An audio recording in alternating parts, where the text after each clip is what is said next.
Xavier. Meu boa tarde aí para todos e todas. Hoje é dia 1º de fevereiro de 2013, sexta-feira. O verbete é de 2555. Ele tem 6 páginas, 46 logias e 21 máximos. Eu chamo a atenção que a divisão do detalhinho tem 13 máximos. O tema é Índice de Prioridade Parapsíquica. A especialidade é Parapercepciologia. Quem redigiu o verbete é a nossa madura, competente e, vamos dizer, alto nível, Daiane, que está ali, muito bem acompanhada. Definição. O índice de prioridade parapsíquica é um indicador numérico utilizado pela CONSIM, homem ou mulher, para matematizar o grau de megafocalização e alto investimento no desenvolvimento da autoparaperceptibilidade lúcida, avaliando o tempo, esforço e desempenho na dinamização da parafenomenologia pessoal enquanto meta evolutiva. O holopensene da autocientificidade conscienciológica, a autopensanização quali-quantitativa aplicada ao desenvolvimento parapsíquico. O índice de prioridade parapsíquica. O índice de prioridade parapsíquica quantificando o alto investimento no parapsiquismo. A reorganização da agenda pessoal, priorizando o tempo para o desenvolvimento parapsíquico. A fixação de rotina útil com foco na priorização do parapsiquismo. A relação metódica de maratonas, cursos e dinâmicas bioenergéticas realizadas, voltadas à ampliação da sensibilidade parapsíquica. O número de experimentos laboratoriais efetuado nos campi conscienciológicos. O balanço da priorização do estado vibracional, avaliando a quantidade mínima de EVs realizados no dia, na semana, no mês e no ano. A comparação anual do desempenho da quantidade e qualidade da autovivência do estado vibracional profilático. O mapeamento da sinalética energética e parapsíquica pessoal a partir dos registros pessoais. A enumeração dos fenômenos parapsíquicos já vivenciados, as extrapolações parapsíquicas anotadas e posteriormente analisadas. Agora, na argumentologia tem o tópico aí da quantidade. 12 variáveis capazes de compor o índice de prioridade parapsíquica, objetivando avaliar a quantidade de ações priorizadas por parte da CONSIM para desenvolver o autoparapsiquismo. Vale a pena ver essa quantidade. E tem também agora a qualidade. São 10 qualidades e respectivos questionamentos associados ao índice de prioridade parapsíquica, visando matematizar por meio da escala de 1 a 5 a qualidade dos autoinvestimentos na autoparaperceptibilidade. Na remissiologia de 12 verbetes, nós destacamos 5. Autodidatismo parapsíquico, autovivência das prioridades, escala das prioridades evolutivas, desrepressão parapsíquica e prioridade proexológica. Frase enfática. Objetivando matematizar os esforços no desenvolvimento da paraperceptibilidade, é essencial a autodisciplina aplicada aos registros pessoais, balizadores do índice de prioridade parapsíquica. Você prioriza tecnicamente a medição dos autoesforços cotidianos no desenvolvimento parapsíquico? Quais resultados já obteve com essa prática? Agora, a mega análise aí com o João Paulo são 12 itens. Escala, score, estimativa, desenvoltura, análise, autoexame, avaliação, aferição, dedicação, pontuação. Medição, mega focalização, alto investimento, alto para psiquismo, alto para perceptibilidade, prioropensanidade, desempenhometria, auto-organizaciologia, autodisciplinologia e estatisticologia. Agora, o verbete hoje do dicionário é autoetologia. O argumento é autoexperimentológico. O enunciado tem uma listagem e o complemento também tem. É uma página, 2 páginas e meia, assim. Agora, questionamento. Professor, de que forma descubro quais músicas são baratrosféricas? É muito fácil. Olha aquelas que fazem mais barulho e fica só no barulho. Elas são baratrosféricas. Agora, e aquelas também que te colocam dentro de uma condição negativa. Tem música que às vezes são muito negativas. Outra coisa, junto com a música é bom se ela é cantada. Se for cantada, precisa de ver o que é que está sendo falado. Que às vezes também a fala é pior do que o ritmo. Professor, no DAC o senhor poderia expandir o item 15, TENEPS, da autopesquisologia? TENEPS, o possível neo-subsídio avançado sobre as práticas. Quer dizer, o processo todo é o seguinte, a TENEPS é a prática de todo dia, e todo dia a pessoa acaba obtendo subsídios. Ela, então, vamos dizer, evolui, enriquece com aquilo que ela faz. Então é necessário ver qual é o subsídio que você está adquirindo com referência às práticas. O que é que tem saído de lá a seu favor, como resultado, como efeito, como derivação, como consequência, fruto do seu esforço. Professor, de que forma podemos distinguir um pensamento que é próprio da nossa consciência de um pensamento que é suscitado por uma consciência? Existe alguma maneira efetiva de fazer essa distinção? Além do pensamento, quando existe diálogo mental, como saber se estamos dialogando com nossa consciência ou com alguma consciência? Por favor, o senhor poderia abordar o assunto? O caso é muito fácil. Vê se tem alguma ideia que seja superior à sua. Isso chama exupensene, quer dizer, um pensene que vem de fora. Ele é do exterior. Se vem, é de outra pessoa, não é seu. A ideia é nova. Aquela lampadinha que acendeu na sua cabeça, que há muito tempo não acontecia isso.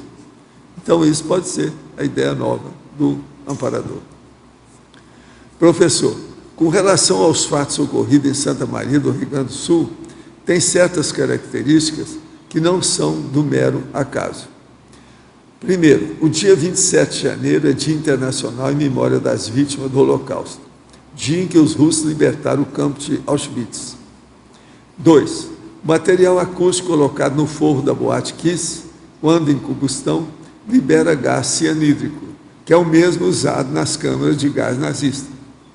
3. O local, boate, faz lembrar as câmaras de gás. 4. O acontecimento na Argentina em 2004 aconteceu em um local semelhante e com a liberação de semelhante do mesmo gás. E o local chama-se República Cro-Magnon. 5. Sem falar do orgulho dessa cidade ser política e de políticos. A cidade de Santa Maria. Então, o que pode comentar? O que eu vejo é o seguinte, qualquer tragédia, ainda mais essa que envolve centenas de pessoas, sempre tem uma porção de fatos confluentes.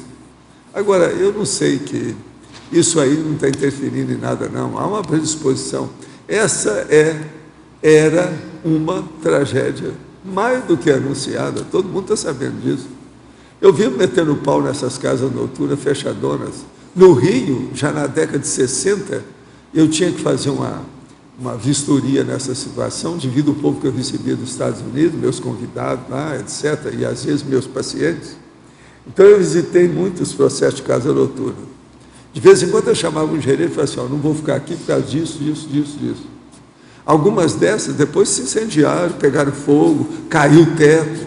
Isso é um perigo, tudo isso é perigoso. Então a gente tem que ter muito cuidado com essas coisas. Eu, por exemplo, lá em Floripa, Florianópolis, eu fui durante 2 anos, fizeram lá muita divulgação da minha presença na televisão, tudo isso. Durante 2 anos tinha mais de 1.600 participantes das minhas palestras. Isso contado, tinha o livro, tinha tudo. Aquilo foi batatofa.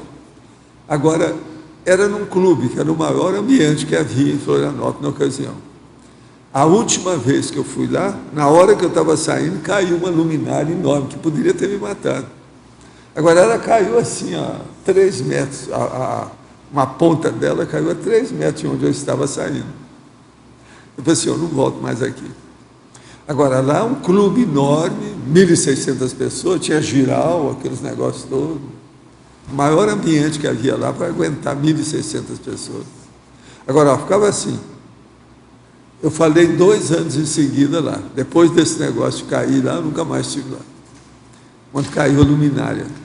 Agora, a luminária caiu, não matou ninguém, porque eu era dos últimos que estava saindo lá. Porque aquele monte de gente, você tinha que esperar o povo sair até eu poder sair. Eu fiquei preso lá no meio.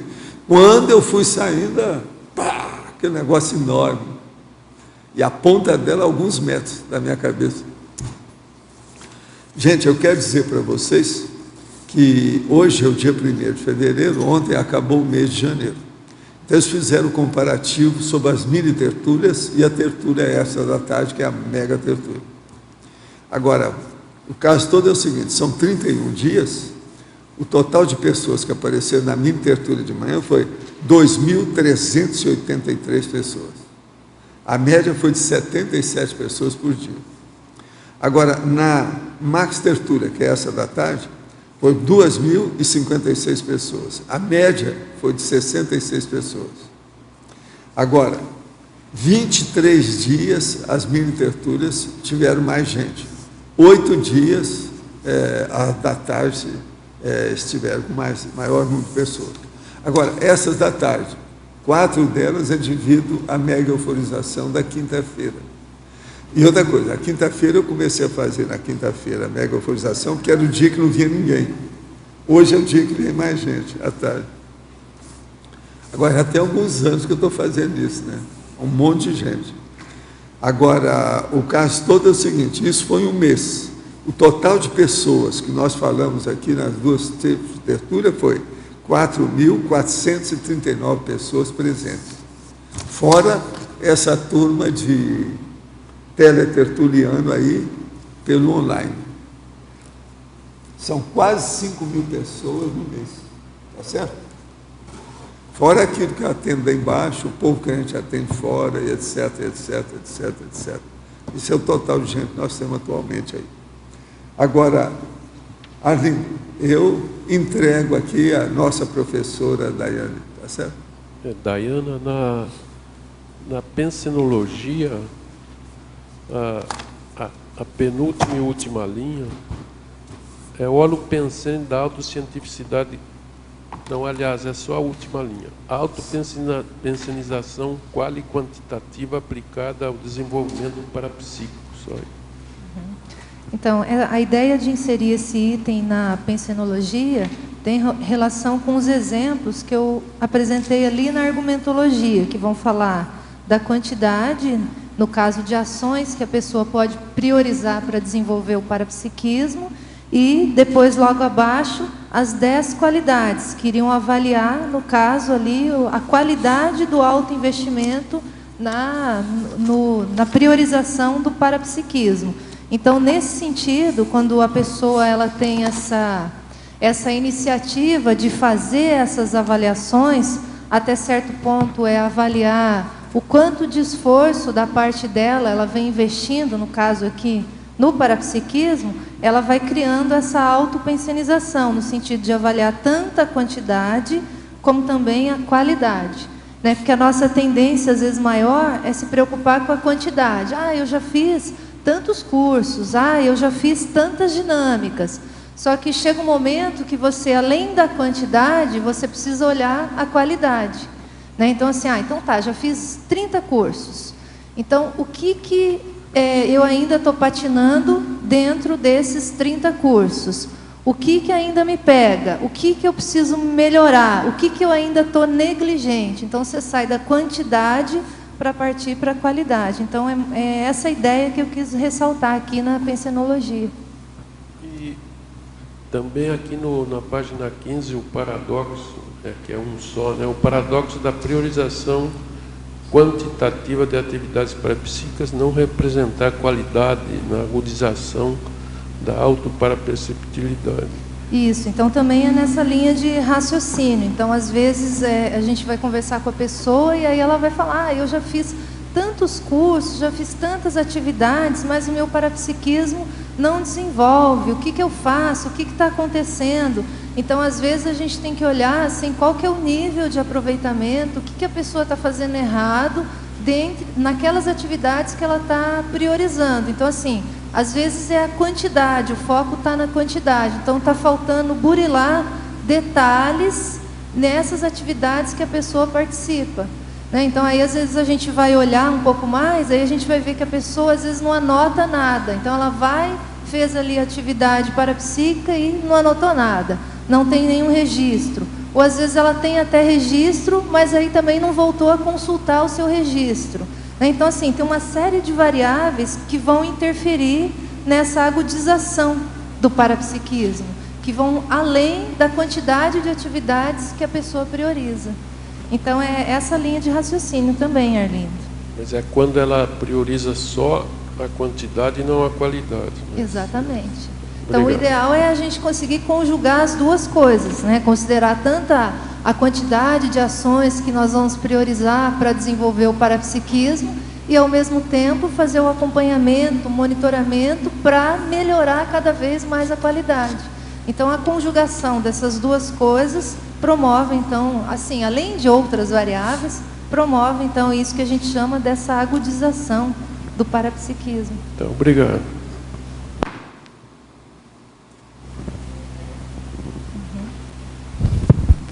Na página 14, na fatologia, no final da primeira linha, a fixação da rotina útil com foco na priorização. Você tem algum elemento para passar para nós? Como é que você faz isso? Tenho sim. Então, a ideia, assim, vou voltar um pouco para responder a sua pergunta, tá? Então, a ideia desse índice de prioridade parapsíquica surgiu no contexto do curso que eu ajudo aqui a coordenar no CAEC, que é a Escola de Parapsiquismo. Então, a ideia era criar ali um instrumento que pudesse ajudar o aluno justamente a acompanhar a sua rotina de parapsiquismo e conseguir fazer, então, uma avaliação nesse sentido. Então, aí surgiu o índice de prioridade parapsíquica, a gente tem uma série de pontuações e a ideia é fazer esse acompanhamento ao longo de um ano de trabalho. Então, o que a gente fez em paralelo? Vou falar do meu caso, tá? Então, em 2011, a escola começou a funcionar, foi a primeira turma, e aí os professores, a equipe que estava ajudando, também foi preenchendo os instrumentos, no caso são uma série de planilhas, para conseguir fazer a avaliação desse índice de prioridade. Então, eu vou dar um exemplo aqui, no caso do estado vibracional, né, que a gente também acompanha pelo índice. Então, no meu caso, em 2011... existe uma meta, no caso é a meta da escola, para todos os alunos e toda a equipe, de 7.300 EVs ao ano. Isso significa a pessoa fazer 20 EVs no mínimo por dia, né? 7.300 EVs. Essa era a nossa meta. Então, em 2011, no meu caso, eu consegui fazer 5.667 EVs. Então, a gente tem ali registrado o número certinho. Né, qual é o mês que foi melhor, qual é o dia, tudo assim ao longo de um ano. Isso representou 248 dias do ano que eu consegui fazer 20 EVs. Isso dava 67,8%. Isso é um acompanhamento do índice, estado vibracional. Aí chegou em 2012. 2012, o que eu vi? Eu caí. Aí eu consegui fazer 4.468 EVs. Isso resultou ali em 192 dias que eu consegui fazer 20 EVs por dia, né? Então, consegui bater ali o índice ali que a gente tinha proposto. Isso representou 52% dos dias do ano, conseguindo fazer 20 EVs. Então, em 2 anos só, eu consegui fazer um acompanhamento. E o ato de você registrar começa a mostrar assim as suas autocorrupções, que aí você começa a ver, a gente sabe que tem que fazer o EV, a gente sabe disso tudo, mas na hora que você começa a ver que você não leva isso a sério, aí começa a escancarar mais as suas autocorrupções. Então, só em 2 anos de acompanhamento, então eu já vi que aconteceu uma queda. Aí agora o que a gente tem que fazer? É analisar o que causa essa queda. Então, cada pessoa vai deixar de fazer o EV ali por seu independente ali dos seus motivos, né? Cada um tem o seu motivo ali específico. Eu tenho os meus, mas eu vi nitidamente a queda. Então eu deveria subir, mas não, eu caí. Então mostra o nível de autocorrupção. E aí o que a gente vê? Que o índice, ele vai ajudar justamente a pessoa a fixar essa rotina. Então a gente trabalha com a planilha, você olha aquilo ali, não tem registro nenhum. Aí você fica meio com vergonha, caramba, não fiz nenhum EV hoje. Aí você fica meio com a cara no chão. Aí você fala, não, vou fazer porque o dia não acabou, vamos ver se eu consigo fazer algum EV. Então o índice, ele vai te puxando no sentido de avaliação e no sentido de conseguir fixar uma rotina útil. Né? Então, na verdade, essa é a ideia. Daiane, na parafatologia, na 4ª linha, quando você fala da enumeração dos fenômenos parapsíquicos já vivenciados, eu gostaria assim, de perguntar em cima desse item, assim, quando você começou a observar, se foi desde que você chegou aqui ao CEEC, se pudesse contar um pouquinho da sua história da vivência fenomenológica, por favor, parapsíquica. Eu, na verdade, eu mudei para Foz em 2001, mas eu fui começar a me preocupar com isso, fui engrenar mesmo no voluntariado a partir de 2003. E fui começar, que me caiu a ficha de desenvolvimento do parapsiquismo em 2004. Então, a partir de 2004, eu comecei a fazer as dinâmicas parapsíquicas no CAEC, cheguei até a fazer 3 dinâmicas por semana. E na época eu não tinha percepção assim, quase que zero, né? Então o professor Valdo fazia aquelas técnicas, sente energia. Sentiu? Sentia nada. Então eu dizia, eu era bem casca grossa, né? Então, na verdade, agora você já sente. Já. Eu queria sentir mais ainda, né? Mas aí todo esse movimento a partir de 2004, aí eu fui entendendo cada vez mais o parapsiquismo. E eu venho desde 2004 trabalhando na fixação dessa rotina útil do desenvolvimento do parapsiquismo. Porque, teoricamente, a gente sabe dos benefícios, a gente sabe disso tudo. Agora, você conseguir trazer a teoria e você implantar isso na prática, aí que eu vejo que é a maior dificuldade. Então, é isso que eu venho tentando fazer. Então, um ano eu estou melhor, no outro ano eu estou pior, um mês eu estou melhor, outro mês eu estou pior. Então, em altos e baixos, eu venho observando uma melhora. E aí, dentre essas listagens de fenômenos, já que a gente está falando bastante, né, de índice, então eu também fiz o meu levantamento. Então, na escola, a gente tem ali uma planilha com 36 fenômenos listados. Desses 36 fenômenos, então o aluno e cada um de nós pode marcar ali quais fenômenos já teve. Então eu já fiz, no meu caso, eu tive ali 22 fenômenos. Então tá, isso é a quantidade. Agora, e a qualidade? A qualidade vai dizer respeito a quantas vezes aquele fenômeno se repete. Então às vezes você vai ver que você teve uma vez só, e depois nunca mais você teve aquilo. Então por quê? Possivelmente a gente tem falhas aí na nossa rotina de priorização do parapsiquismo que não permite a gente vivenciar mais vezes aquele fenômeno. Então você contabiliza uma vez, mas e aí? Quantas vezes mais você tem aquele fenômeno, melhor é no sentido da sua experiência pessoal. Então, você fazer o registro e fazer o acompanhamento mostra essa panorâmica no desenvolvimento do parapsiquismo. Né? Então, isso que a gente quer ressaltar aí como importante. Não sei se eu respondi sua pergunta, Rosa. E você utilizou, assim, como ferramenta, a maior parte dinâmicas parapsíquicas, que eu venho acompanhando, tenho feito algumas dinâmicas com você, né? A dinâmica é porque, na verdade, o meu interesse é que esse ano eu reservei, eu tinha até falado com você, eu vou fazer a escola esse ano, né? Para o desenvolvimento parapsíquico. Então, assim, como começar? Já estou fazendo uma sequência de complementários, né? Já vou para o terceiro. Quer dizer, anterior eu zerei. Agora é a série de 10 que eu quero fazer. E eu estou pensando nas dinâmicas também, aprimorar, para poder aprimorar, porque já estão aparecendo alguns fenômenos. Então, agora é aprofundamento, né? Entendeu? O que eu vejo, Rosa? Cada pessoa, eu até chamo atenção ali na estrangeirismologia, as formas individualizadas de aquisição do know-how parapsíquico. Então, cada pessoa vai precisar descobrir qual que é o seu modo, o seu jeito, que mais vai favorecer o seu desenvolvimento do parapsiquismo. Então, para algumas pessoas, um jeito vai funcionar, para outras, outro jeito vai funcionar. Então, no meu caso, esse jeito assim de buscar uma coisa mais técnica, de tentar ali lembrar que eu preciso registrar e depois olhar lá quanto que eu alcancei de pontuação, me mostra assim, aumenta a minha lucidez e me dá um realismo maior sobre a minha condição.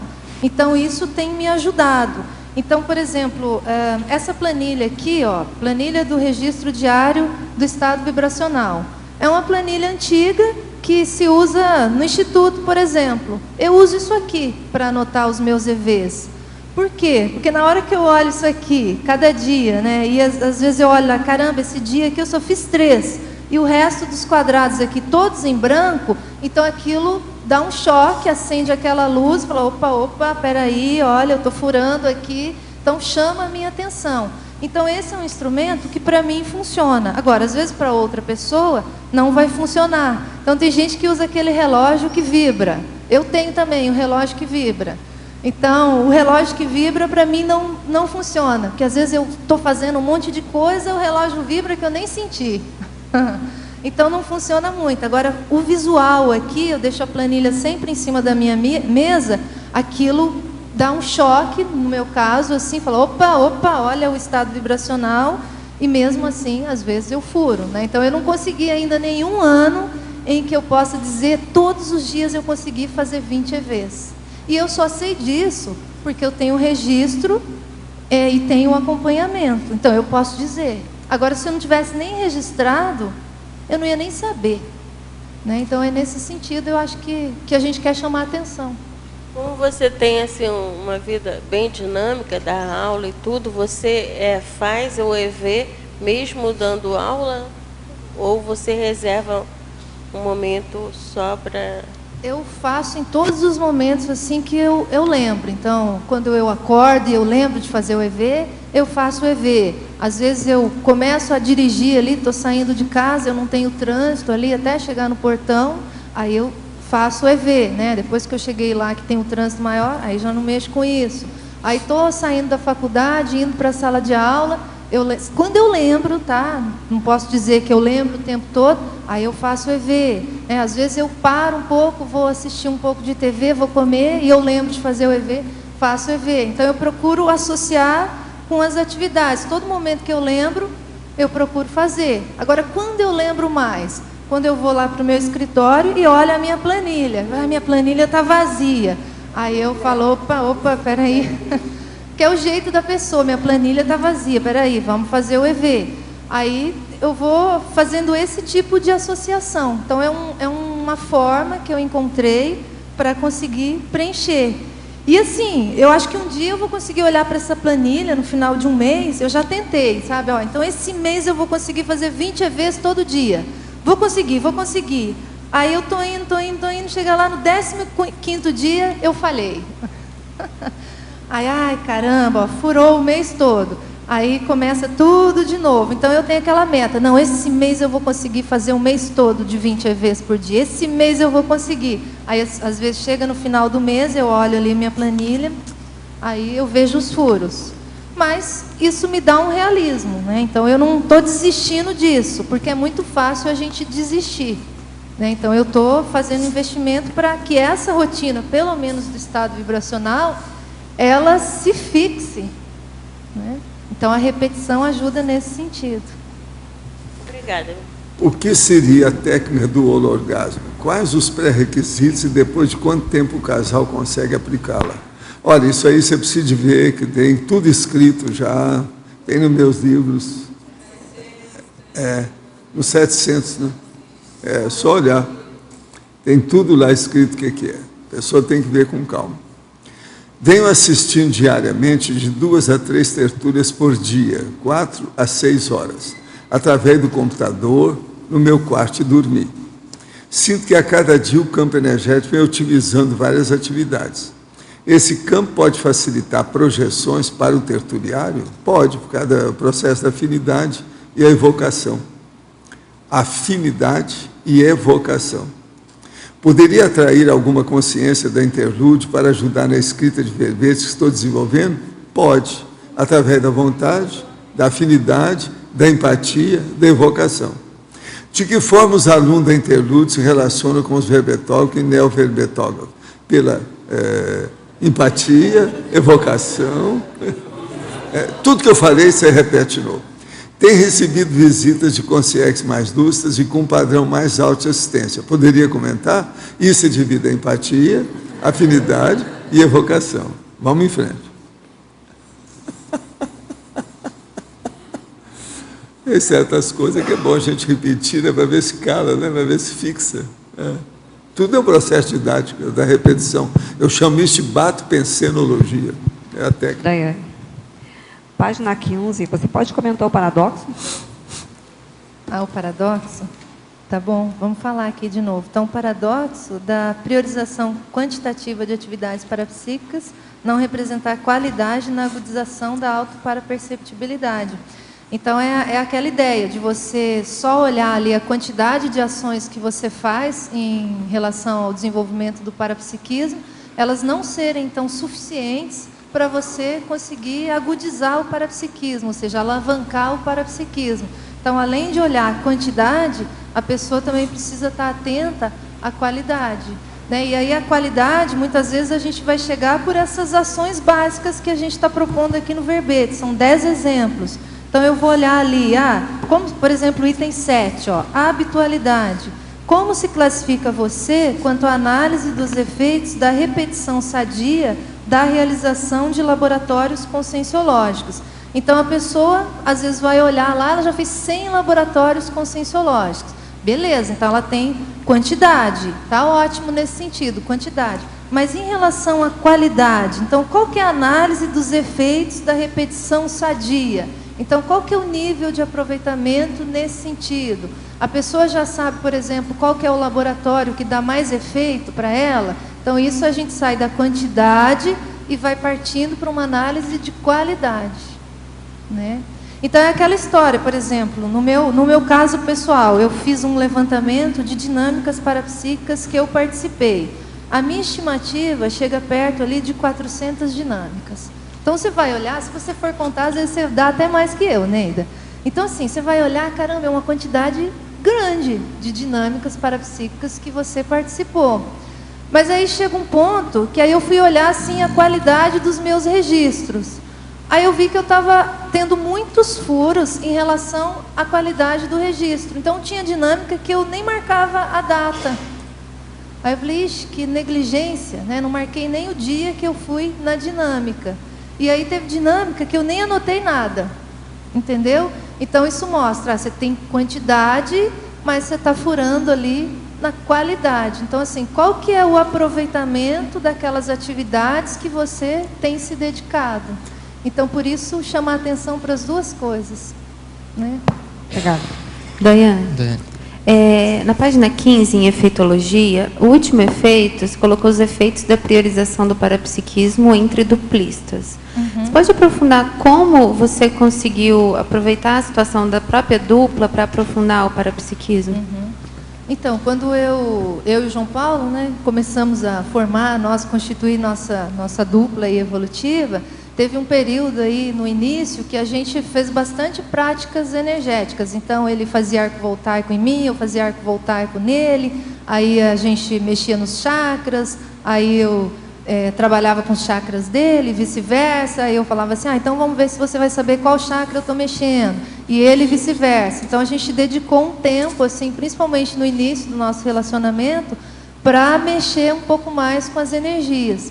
Aí hoje o que a gente faz a gente está frequentando agora juntos uma dinâmica que é no domingo à noite, que mexe com parapsiquismo e escrita, para ver se a gente consegue conjugar as duas coisas. Então, eu puxo o João Paulo e o João Paulo me puxa. Então, às vezes eu falo, estou cansada. Aí ele, não, vamos. Aí eu vou. Aí, às vezes, eu digo, ele fala, estou cansado. Não, vamos, João Paulo, vamos, que hoje é dia de dinâmica. Então, aí eu puxo. Então, é uma forma dos dois poderem se ajudar para poder tanto priorizar ali o parapsiquismo e potencializar o parapsiquismo dos dois. Né? Então, eu quero que ele desenvolva e ele vice-versa. Então, a gente procura se ajudar. Né? Obrigada. Então, é uma dica aí, né, para todo mundo.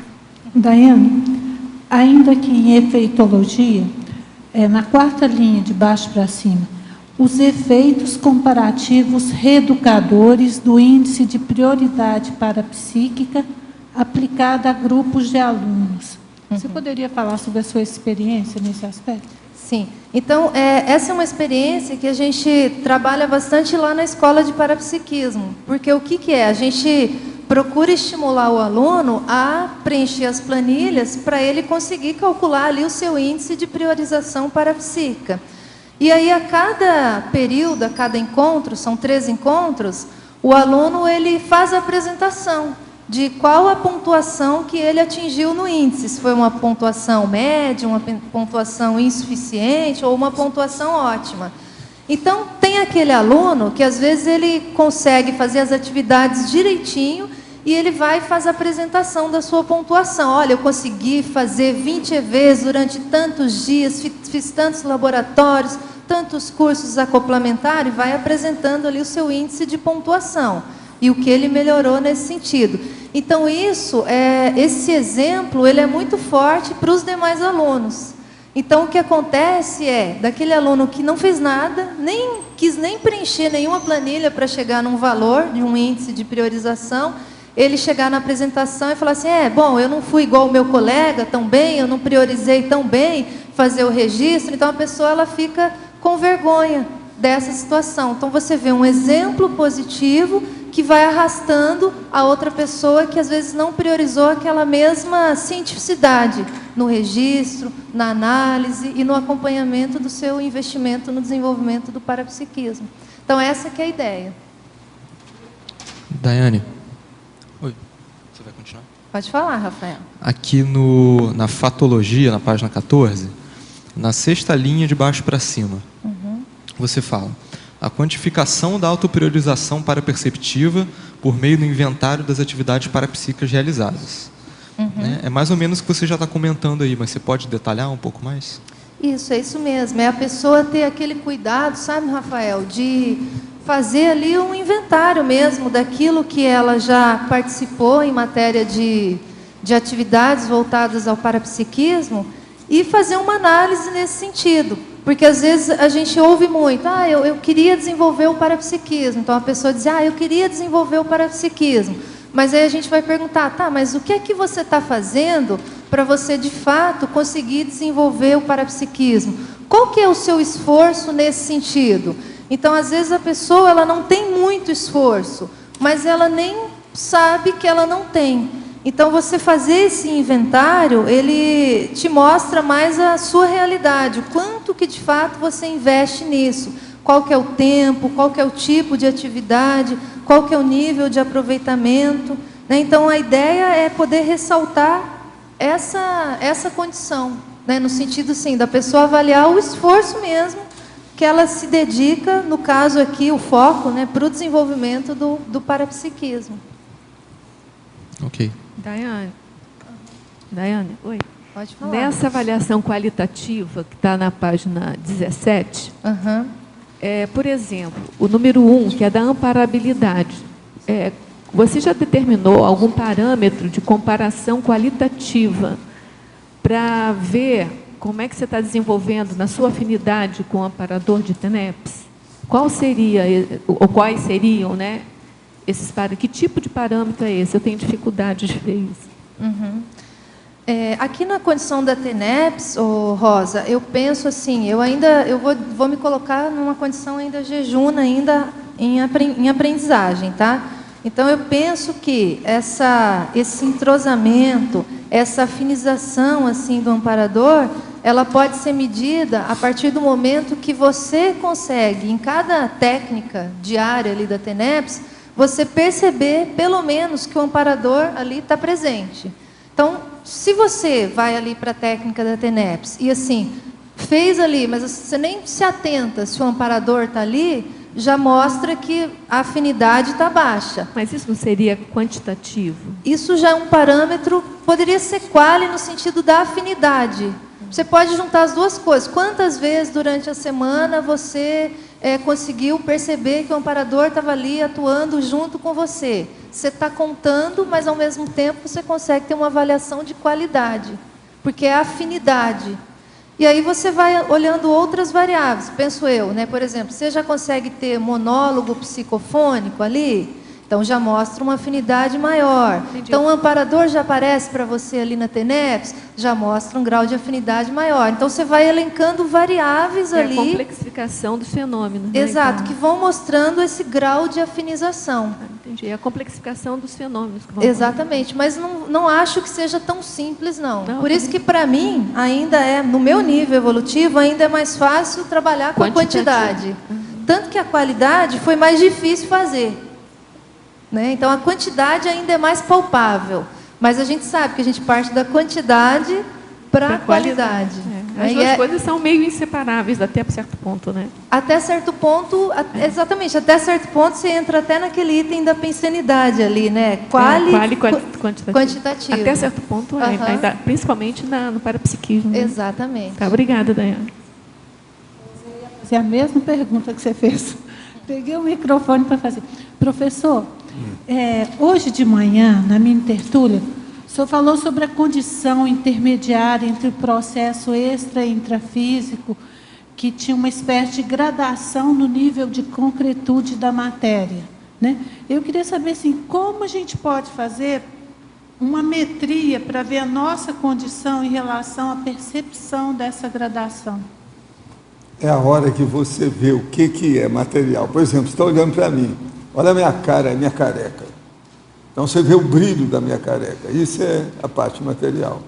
Agora, se olhou para mim e viu que tem uma certa formação, e você sabe que isso não é do seu olho, que não tem nada que ver com a oftalmologia, isso aí seria o início da clarividência. Agora, vamos supor que você veja mais energia em torno de mim, que é isso que eu chamo, aquela radiação maior, aí no caso da holosfera da pessoa, é mais do que uma aura ou uma coroa de energia da pessoa, é muito mais do que isso, é abrangente e aquilo tem vida, aquilo mexe, entendeu como é que é? E você vê que as pessoas em torno, e nem a pessoa que às vezes você está vendo nela, não está percebendo isso. Então o que se passa? Aí já é a semi-materialização da situação. Agora, a ectoplasmia daquela pessoa com a sua é a metade. E tem a sua clarividência, que é a metade. Essas duas metades encontram, você vê o que se passa. E é só você que está vendo, os outros não estão vendo nada. E a pessoa que é a móvel da história, o miolo da coisa, não está sabendo de nada. Isso seria a semi-materialização. Então, existe uma materialização, por exemplo, vamos supor, uma consciência apareceu, materializou, ficou aqui, todo mundo viu. Essa está materializada, ela virou temporariamente uma matéria. Agora, você me olhando aqui, eu sou a matéria natural, isso é a matéria, eu não estou materializado com nenhum, eu já nasci, o negócio é esse. Agora, a hora que você vê tudo aquilo, você fecha os olhos e continua vendo a irradiação e a movimentação das energias da pessoa, aquilo já é ectoplasma materializado. Então a situação é essa, por isso que nós fizemos uma complementar, que é para a pessoa ver a clarividência e a semi-materialização. Agora, a semi-materialização é um dos fenômenos mais absurdos que tem. Porque você, às vezes, você não se sente bem com isso. Porque você começa a ver uma coisa que ninguém está vendo. Nem a pessoa que é a mais interessada, que é a protagonista do assunto. Está entendendo? Isso é que é a semi-materialização que eu chamo. Agora, a semimaterialização não adianta falar muito com o povo, porque a pessoa tem que ter experiência para ela admitir isso. Mas tem que começar pela clarividência normal. Entende? Agora, ó, insista. É isso que ela faz aí, tem que insistir. Uma experiência depois da outra, depois da outra, depois da outra. E tudo tem que começar pelo EV, devido ao processo da exteriorização da energia. Uma pessoa vê a energia no outro, devido à energia dela. Entendeu como é que é? Tem que haver um rapport, uma conjugação, entende? Uma confluência do processo da ectoplasmia. Senão não vai. Agora, ó, insista com isso. E outra coisa, vê se você relaxa bastante. Esqueça tudo, faça tábula rasa na cabeça, na hora que você for ver isso. Faz de conta que você é um extraterrestre que acabou de chegar de uma galáxia distante. Você não entende nada aqui. Então você vai chegar no complementar e ver o que está acontecendo. Sem influência nenhuma de ninguém nem de nada. É assim que o processo vem. É assim que a pessoa vê. Porque aí ela começa a se predispor para a descoincidência. A maioria das grandes clarividências tem o fenômeno da clarividência, entendeu? Embasando a ocorrência. Senão não tem. Valdo. O que você não entendeu? Entendeu? Na clarividência facial, existe essa semimaterialização? Não, a clarividência facial já existe devido às condições que estão ali. Então, há uma alteração dentro do processo da pessoa, mas aquilo ainda é fraco. Agora, essa manifestação da pessoa que é glorificada por aquela esplendência de energia, que é uma energia que movimenta, ela vibra. Você está entendendo? Você vê o negócio em torno, essa aí é muito superior à evidência facial. A evidência facial é sempre a inicial. Por exemplo, aqueles caras, tipo cientista, que eu colocava junto comigo 24 horas, para ver se desasnava a casca grossa dele.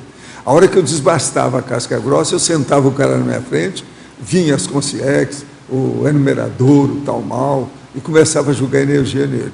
Então ele às vezes olhava para mim e via o avô dele.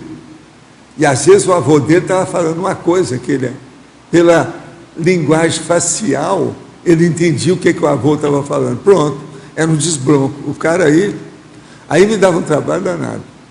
Eu geralmente já sabia que às vezes o cara veio de fora, tinha que ficar lá mais tempo, não queria ir embora, sempre criava problema para mim.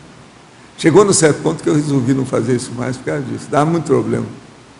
Porque muda tudo. A hora que a pessoa vê aquilo, ela vê, ixi, metade da minha vida foi por espaço. Você está acabando com a metade da minha vida. Isso os caras falaram para mim. Se isso tudo é real, eu estou vendo aqui, como é que eu vou falar que isso não é real?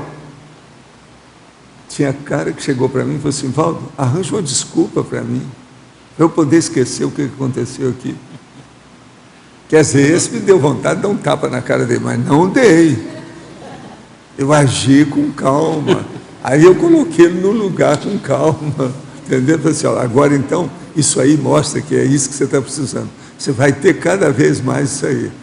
Agora, algumas dessas pessoas se tornaram sensitivas a partir desse fenômeno lá. Mas eu demorava 2, 3 dias para fazer isso com a pessoa. E o que distingue? Agora, os melhores que tem para fazer isso são os homens, por incrível que pareça, não são as mulheres, não. A mulher arranja um jeito, tira o corpo fora, tapeia. Agora, o homem não, a hora que ele vê, ele começa a raciocinar, cria problema. Agora, lá, o meu caso, por exemplo, eu fiz isso mais lá em Ipanema, no Rio, né? Então, os caras, eu mandava que fosse à praia, para eles verem a pessoa, as moças, porque o homem você manda para a praia, ele vai ver tudo quanto é mulher seminua que está lá. Então, assim, você chega lá e vê as moças que estão de maiô. E você vai ver que você nunca viu maiô nem moça, do jeito que você vai ver agora. Então, ele olhava, às vezes, no meio de 3 que passavam, ele olhava uma que estava tudo fulgurante, da aura dela, e ela pelada igual às outras. Aí os caras chegavam lá, doido. Não, mas vem cá, você acha que se eu for embora agora, isso, o último foi lá, o Lourito vira para mim e fala assim, você acha que se eu for para a Itália, eu vou esquecer isso? Quando eu for à praia, eu vou ver aquelas auras das mulheres? Vai. Tudo já era de caso pensado, que eu sabia que ia dar efeito. Agora, que eu não entendi o seguinte, a semimaterialização, e você vê, por exemplo, uma concierge do teu lado, é diferente. O que é diferente na semimaterialização? A coisa mais séria é você encontrar uma pessoa que seja ectoplasta, que ela tenha facilidade de exteriorizar a ectoplasmia. Aí, junto com a minha capacidade de ver e o processo dela, a gente extrai a ectoplasmia dela e emoldura ela. Agora, você pensa bem, isso aí é muito superior ao arco voltaico. A limpeza que a gente faz nas energias gravitantes dessa pessoa é extraordinária. Ela fica zerinho. É como se acabou de nascer sem assédio. Tudo limpinha. 0 quilômetro, virgem, inexplorada. Entendeu? Ela sentiu isso depois? Falou. Não, a pessoa sente, mas ela não viu o que é. Ela não sentiu a expressão do fenômeno, ela não sabe.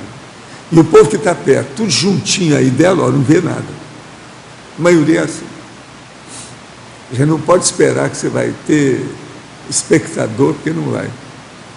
Agora, essa meia materialização dos fenômenos mais impressionantes. Eu acho isso mais impressionante que a materialização.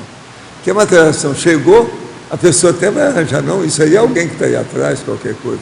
Agora, essa semi-materialização, o negócio está aí, você fecha o olho, o negócio está ali na sua frente, você está vendo, os outros não estão.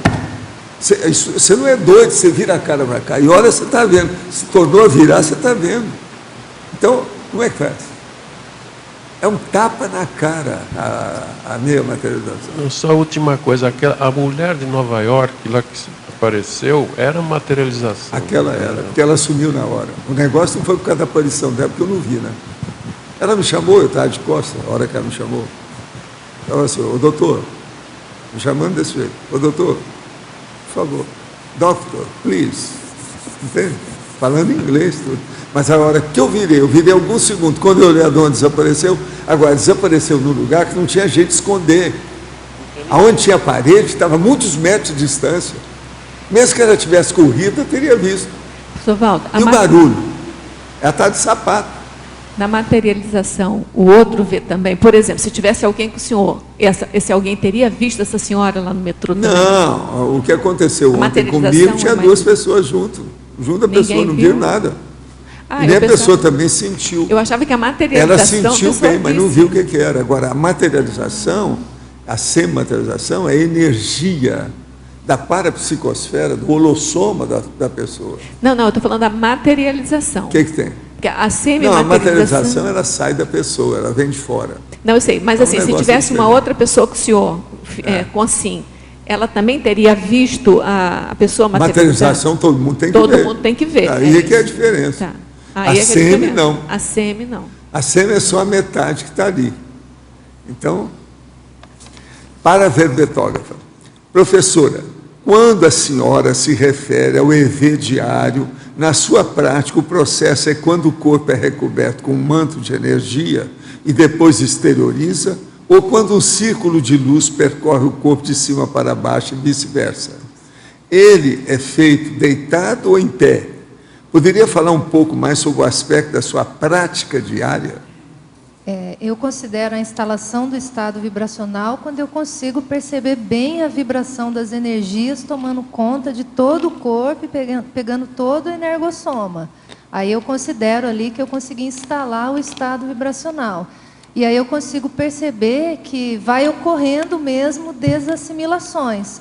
Então isso é bem nítido, né? Então essa é a minha prática, o que eu procuro mais trabalhar. E assim, eu procuro fazer EVs de várias maneiras, sentada, em pé, deitada. Então assim, eu já não fico procurando assim aquela melhor posição. Só quando eu sinto que está muito pesado, às vezes eu levanto mesmo e aí eu sinto que facilita a movimentação das energias. Mas naturalmente no dia a dia eu faço sentada, deitada, do jeito que eu tiver ali escrevendo no quadro, às vezes na faculdade, né? Então aí eu vou usar diferentes técnicas, mas eu procuro perceber isso, a vibração das energias da cabeça aos pés, aquilo intensifica e toma conta do corpo e eu sinto o energossoma vibrar, né? Então isso é o que eu tenho de prática. No começo assim do desenvolvimento parapsíquico, muitas vezes existem alguns, os fenômenos ficam mais claros, mais evidentes assim. E depois, com o tempo, o refinamento vai fazendo a coisa ficar mais sutil. E o próprio desenvolvimento vai ficando mais sutil para a própria pessoa. Muitas vezes as outras pessoas percebem que ela está sentindo mais coisas, que ela está mais sensível, e ela mesmo não percebe pelo próprio refinamento, como a coisa, o desenvolvimento é lento, né? O que você percebe quando chega nessa fase de refinamento, que às vezes pode desmotivar a pessoa, por ela não ter aqueles resultados assim acachapantes na frente dela, aquilo acontecendo, fenômenos, coisas que ela nunca tinha pensado antes acontecendo. Isso pode ser, às vezes, desestimulador para ela, assim, você entende? Não, aí acho que a gente tem que ver assim, o temperamento da pessoa, né? Então, por exemplo, no meu caso assim, pessoal, no início eu tive várias projeções. Então, essas projeções, elas já me deram ideia de várias coisas que hoje a gente fala na conscienciologia.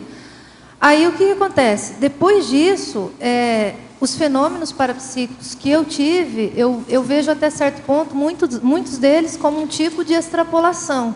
Então, a extrapolação, ela mostra o nível que você está, ao mesmo tempo, o nível que você pode chegar, né, ou o nível que você não alcançou. Então, ela te mostra, assim, te situa.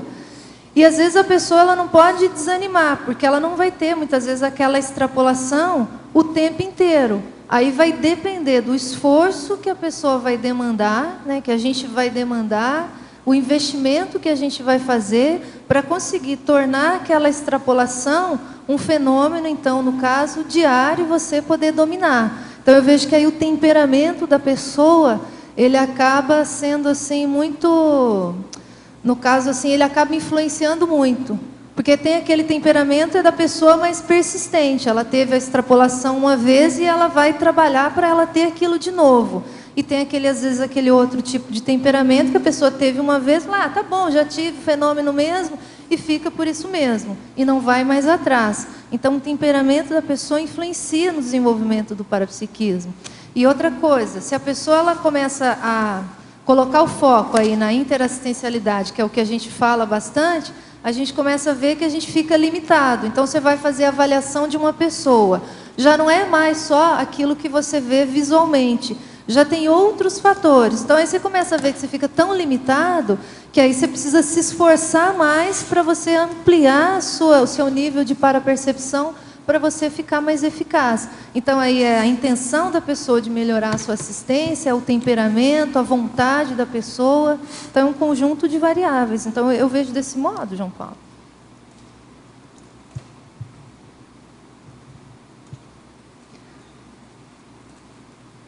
Tem até uma frase enfática de um verbete do professor Valdo que chama atenção exatamente para essa questão do temperamento. Deixa eu ver se eu acho ela aqui. Depois eu leio. Aqui, achei. O desenvolvimento das autoparapercepções depende da vontade, da autoconfiança, da autodisciplina, da priorização, o estado vibracional, o temperamento interassistencial e efetiva abnegação. Então, essa frase enfática, ela mostra um conjunto de variáveis que vão influenciar, né, nesse desenvolvimento do parapsiquismo nosso pessoal.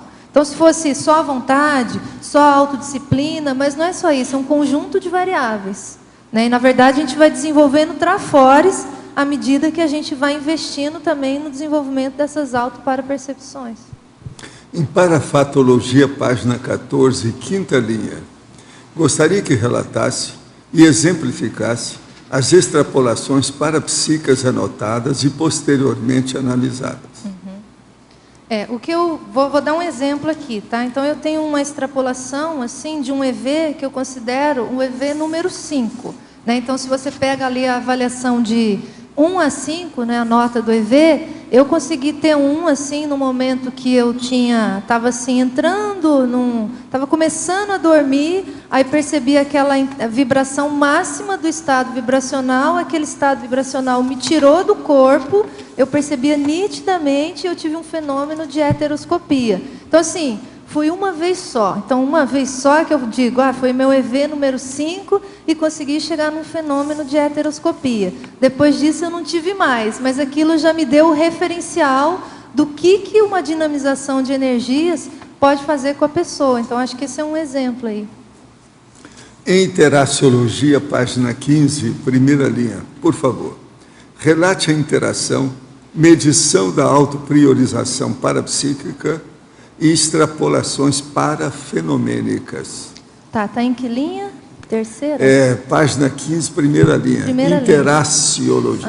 Medição da autopriorização parapsíquica e extrapolações parafenomênicas. Então, tá. Então, aqui a ideia é o seguinte, é considerar esse movimento, essa intenção, esse esforço da pessoa de fazer uma medição, de fazer uma avaliação do seu nível de priorização do parapsiquismo e, com isso, né, todo esse movimento da pessoa levar a que ela tenha extrapolações parafenomênicas. Então, ela vai, faz a listagem, ela vê os fenômenos que ainda não teve, os fenômenos parapsíquicos que ela já teve. Então, ela está pensando nisso. Então, o universo da pensanidade da pessoa, o cotidiano da vida da pessoa, está relacionado a isso. Então, uma coisa acaba puxando a outra, né? Essa é a ideia. No verbete do DAC, página 60 em adendo, poderia relatar o item maximologia? Aqui nós estamos estudando o comportamento da pessoa, como é que ela se mantém, como é que ela reage.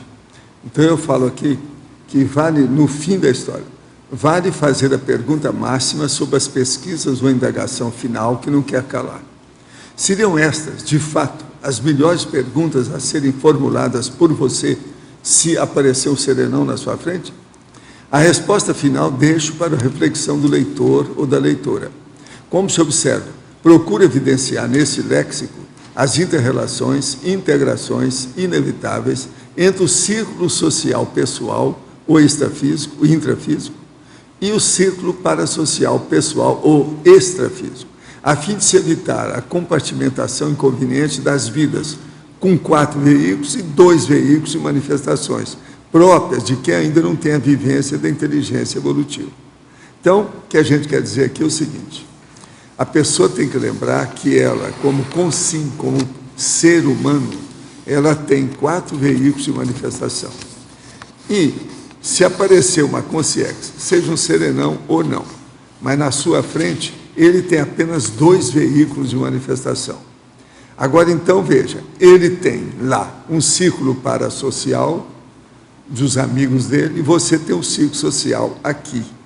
Então, as suas perguntas têm que gravitar dentro desse universo de condições, vamos dizer, restritivas nossas. Por isso que eu estou tentando ver se mostra a situação.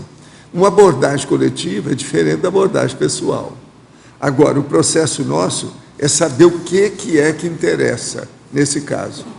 Então, para você entender isso, é bom você estudar aí, além do que nós falamos aqui, o processo do complemento. Nós falamos sobre a autopesquisologia.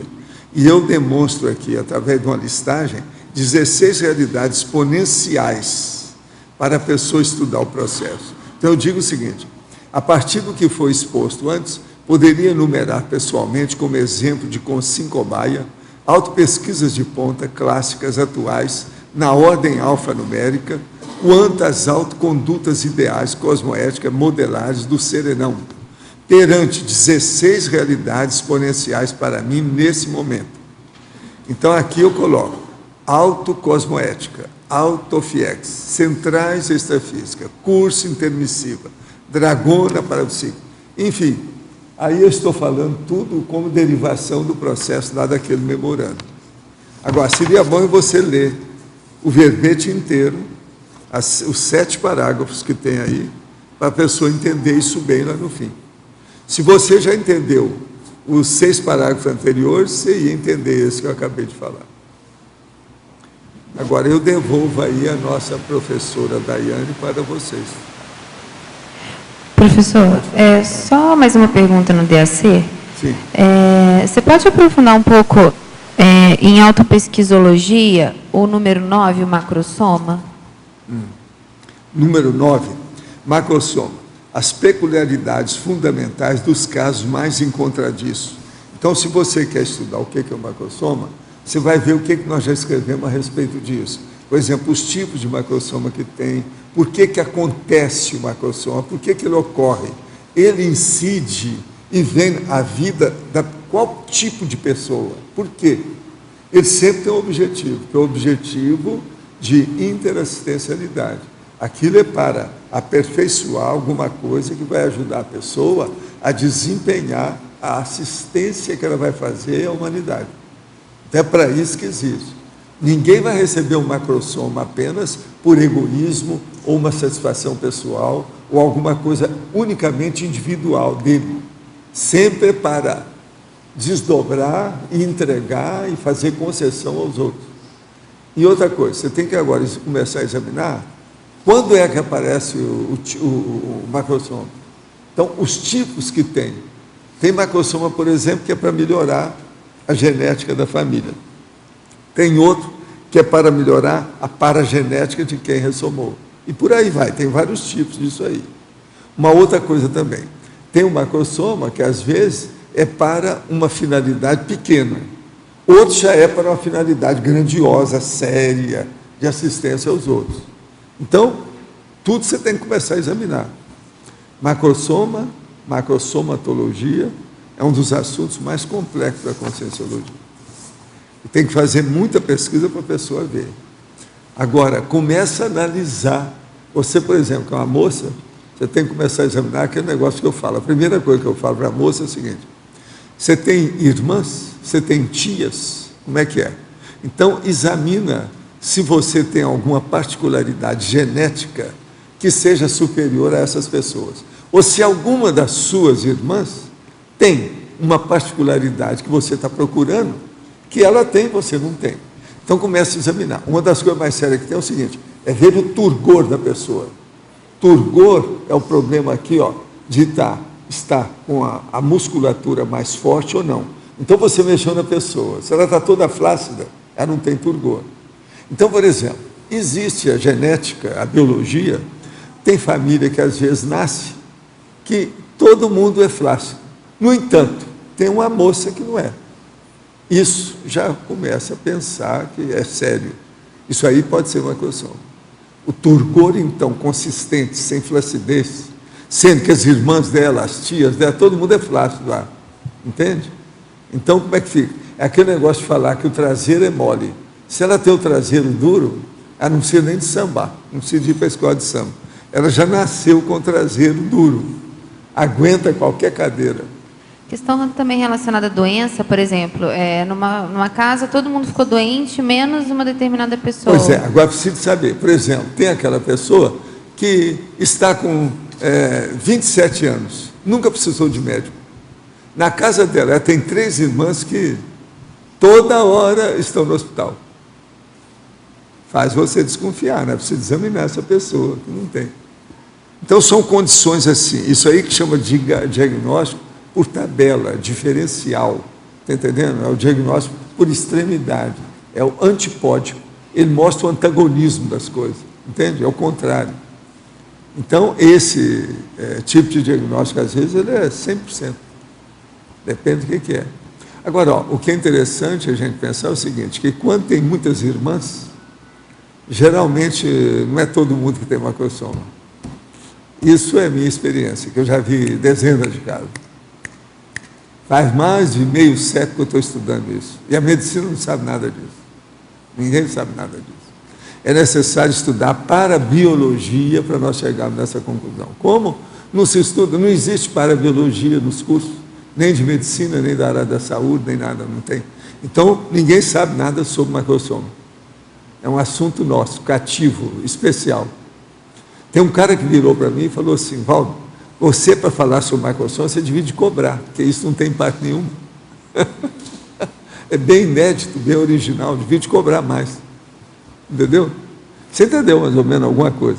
Agora tem que começar a ler. Olha tudo que eu já escrevi sobre macrosoma, tem muitos dados sobre essa assunto.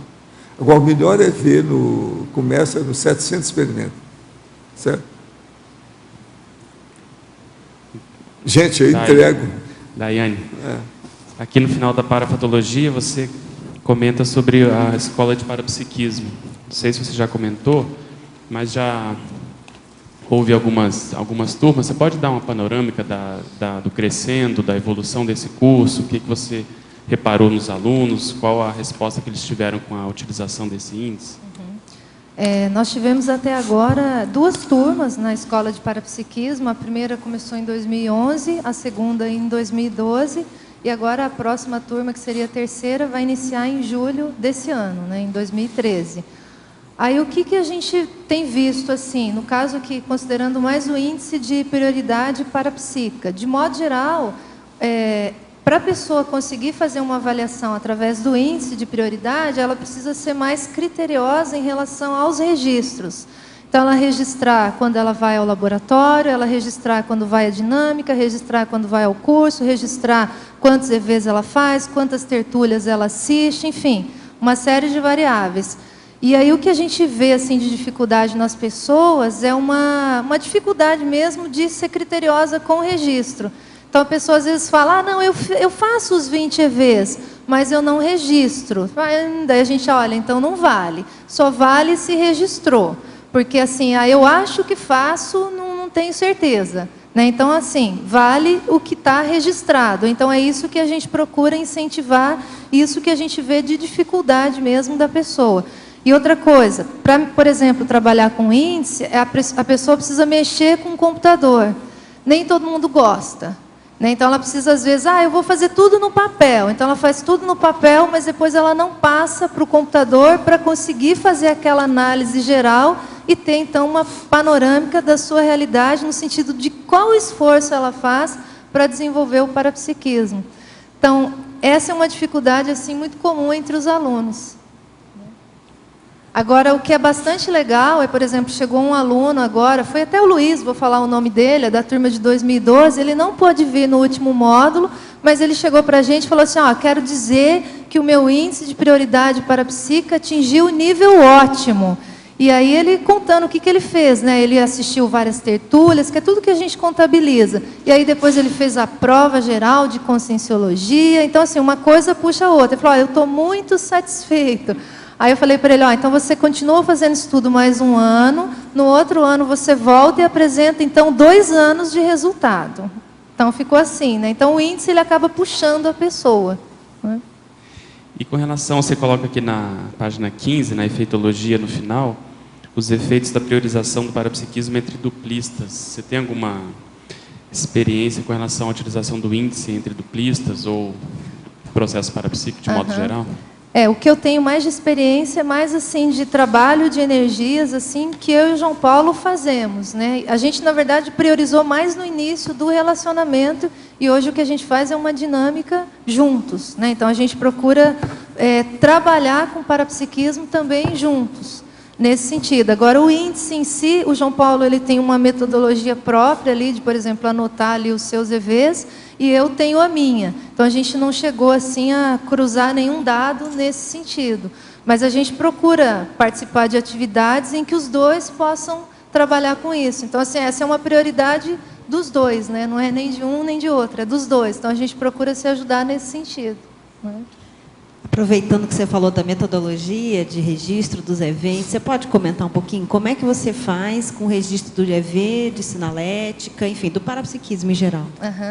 No caso do EV, Cris, eu uso uma planilha que é antiga, aqui, essa planilha aqui é a planilha que o Instituto usa, essa é a planilha que a gente adota na escola de parapsiquismo, se a pessoa quiser anotar no papel, e a gente tem uma outra planilha que é disponível no site da ICGE, para qualquer pessoa, em que a pessoa marca ali quantos EVs ela fez por dia, direto no computador. Eu, particularmente, anoto primeiro no papel e depois eu passo para o computador para fazer o acompanhamento. Você faz isso todo dia ou você faz na semana? Faço todo dia. Por quê? Qual é a minha técnica? Né? Então, aqui, essa planilha, então, ela tem do primeiro dia até o 30º dia do mês. Então, eu vou fazendo acompanhamento. Então, hoje é o primeiro dia do mês, então eu vou lá. Então, hoje até agora, só fiz 3 EVs. Então, marquei ali até o número 3. 3 EVs que eu tenha feito. Aí, daqui a pouco, às vezes, chega 5 horas da tarde, eu vou olhar a minha planilha, eu vejo que eu só cheguei no 3, aí aquilo mexe comigo, eu falo, caramba, estou atrasada, preciso fazer o EV. Então, a planilha me puxa no sentido de lembrar que eu preciso fazer o estado vibracional. Então, é aquela história, a gente sabe que isso é básico, a gente sabe que o EV ajuda, a gente sabe que o EV é a chave, mas na hora H a gente vai contar mesmo quantos a gente consegue fazer, você vê que você não consegue fazer nem os 20 mínimos por dia. Né? Então aí a planilha ela te mostra bem isso. Aí às vezes chega no final do mês, você começa a ver ali quantas vezes você furou, quantos dias você não conseguiu atingir sua meta mínima de 20 EVs. Então, o visual, para mim, funciona no sentido de que ele mostra bem a minha realidade. Eu não preciso nem jogar os dados no computador. Eu já vejo aqui quantos dias eu não fiz EV. Às vezes eu tenho uma sequência de dias, um dia atrás do outro, porque é questão do hábito. Então, você vai um dia, você não consegue fazer 20 EVs. Aí chega no outro dia, você não faz de novo 20 EVs. Aí chega no terceiro dia, você não faz de novo os 20 EVs. Aí chega no quarto, ou você toma uma atitude, fala, caramba, vou mudar isso, ou você continua não fazendo os 20 EVs. Então, o visual aqui da planilha, assim, me ajuda nesse sentido. Falar, olha lá, tá vendo? Eu, de novo, não fazendo os 20 EVs diários. Né? E a sinalética, como é que você faz? A sinalética também tem uma planilha, também tem disponível lá no site da ICGE, e aí a gente vai anotando percepções, assim, que chakra você sentiu, qual é o conteúdo que você consegue analisar, em qual contexto isso aconteceu. Então, tem uma série de variáveis. Qual é a sua hipótese do significado desse sinal? Então, aí a gente vai analisando, vai anotando aquilo várias vezes. Conforme aquilo vai se repetindo, você vai checando se aquela hipótese daquele sinal significar o que você acha é real ou não. Agora, para você chegar na sinalética, você precisa registrar. Se você não registrar, não tem como chegar. E aproveitando também, queria te perguntar aqui dos laboratórios. Você fala no própria sessão, né, laboratoriologia, e depois lá na avaliação, né, quantitativa, qualitativa, a questão dos laboratórios. Na tua experiência pessoal, qual foi o laboratório que mais assim te ajudou no desenvolvimento do parapsiquismo, ou que você teve alguma experiência mais marcante? Dos laboratórios, assim, o meu score aqui de laboratórios, ele é bem baixo. Então, dá até vergonha de falar, tá? Então, até hoje, eu só fiz 14 laboratórios. Então, é vexaminoso. Eu marquei aqui quais são os meus itens que eu sou, assim, eu menos priorizo. Laboratório é um. Tá? Então, desses 14 que eu fiz, o que eu mais fiz foi o pensenologia. Esse é um particularmente que eu gosto. Por quê? Porque a minha tendência é entrar em atividades. E aí eu agora, assim, nos últimos anos, eu tenho feito um movimento de ser mais seletiva nas atividades que eu entro. Então, eu estou dizendo mais não do que sim. Então, com isso, esses laboratórios de pensenologia, eles me ajudam, assim, a parar e a pensar mais sobre as coisas. E aí eu tinha colocado como meta para esse ano fazer pelo menos um laboratório de mobilidade física vígil por mês. Pelo menos um. Que eu acho que isso iria me ajudar, né? Já que eu vi que o pensenologia funciona, porque é aquele momento que eu paro e aí eu vou pensar. E aí são várias ideias na minha cabeça, então eu falei, bom, eu acho que chegou a hora do imobilidade física vígil. Né? Então eu tenho como meta pelo menos um por mês ao longo de 2013. Então não é uma meta ousada, mas para a gente encaixar isso, né, na vida, tem que exigir esforço da minha parte. Né? Daiane, aqui no B, aqui em cima, gostaria que você passasse um pouco aqui para a gente essa questão da autodefensibilidade na página 17, onde você coloca uma escala de 1 a 5, na autodefensibilidade e na sensibilidade, no 9 e no 3. Tá. Qual que é a sua experiência em relação a essas duas situações aqui? Então vamos começar ali pelo terceiro, né? Autodefensibilidade. Terceiro, isso.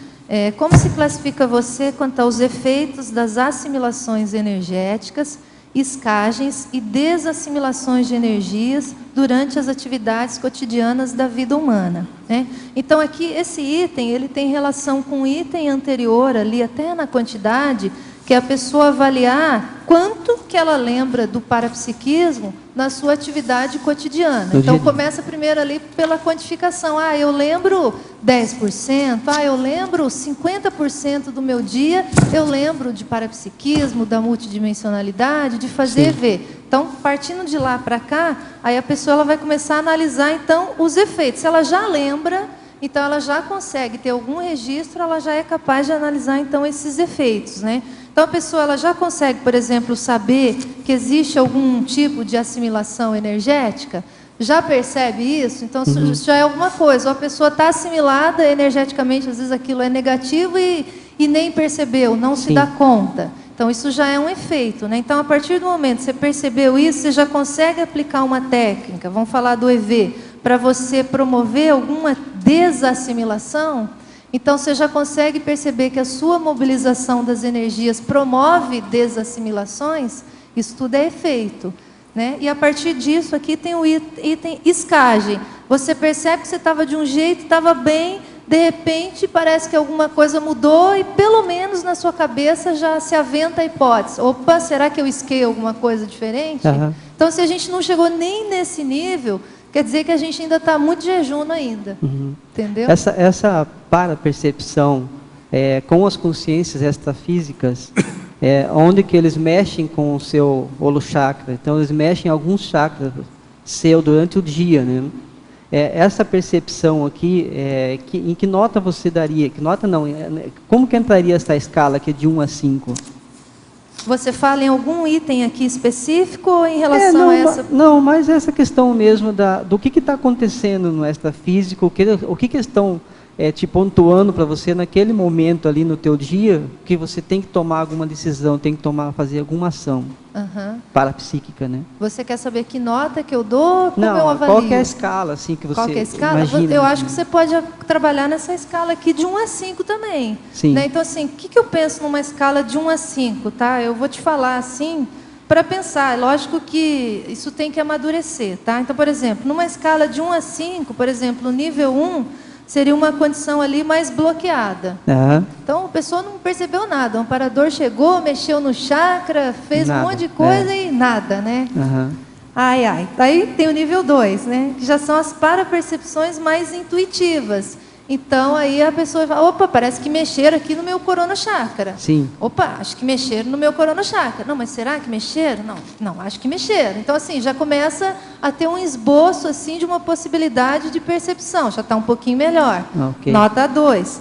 Aí, nota 3, ó, já começa a ter uma ampliação consciente das percepções. Então, a pessoa já está mais viva, já está mais lúcida. O amparador chegou aqui, senti aqui que meu corona chakra pulsou, então já começa a ampliar, né? E por aí vai. Aí você tem o nível 4, já começa a ocorrer maior intercâmbio interdimensional, você já está muito mais lúcido, você já atua numa condição de mini peça, aquilo já é mais claro. Já toma nota ação, 4. né? Aí o nível 5, você já tem um domínio maior do parapsiquismo. Aí, por exemplo, você já pode chegar num fenômeno de pangrafia, onde você percebe vários fenômenos simultâneos. Isso é como eu conseguiria colocar critérios nessa avaliação de 1 a 5. Ok. É mais ou menos assim que Entendi. eu vejo. Aí a pessoa pode pensar nisso para fazer uma avaliação dentro do exemplo que você trouxe. Sim. E nessa outra, da sensibilidade nas questões da autoconsciente do que está acontecendo com você, né? Na aeroenergia, na fitoenergia, na geoenergia, hidroenergia e zooenergia.